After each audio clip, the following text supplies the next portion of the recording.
হচ্ছে জায়গা, আর অপোজিশনে আর একটা হচ্ছে জায়গা আছে, ঠিক আছে। এটা হচ্ছে একজন ওনার, সে হচ্ছে বাড়িঘর করছে, সে একটা কোলাম দিচ্ছে, কোলাম দিলে একটা গর্ত কাটতে হয় এবং এখানে একটা গর্ত কাটতে হয়। সেই ক্ষেত্রে এই যে 3 ফুট পেজটা সে কভার করে দিচ্ছে,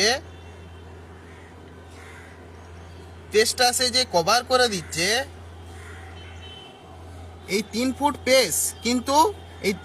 পেজ কিন্তু, কভার করে দিলে মানুষের অ্যাম্বুলেন্স বা হচ্ছে রিক্সা বা যে কোনো ট্রাকস কিন্তু যাতায়াতের অসুবিধার সৃষ্টি হতে পারে।